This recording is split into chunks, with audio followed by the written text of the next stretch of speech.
Hi everyone, in this video, I'll explain to you how to file Doordash taxes on Turbotax. First, go to Turbotax website. Now go to Wages and Income by clicking the federal and you will see Wages and Income under it. Now select Self-Employment and click on Start. Click on Yes. Next, you have to put your job or work.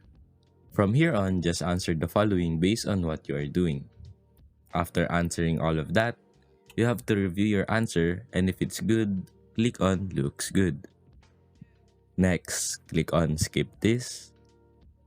Now you have to enter the income of your work. Click on Form 1099 NEC and get it from your employer. Now click on Continue. Here, just input DoorDash INC on the first blank. And for the rest, copy it from your 1099 NEC form. After that, click on Continue, and that's it.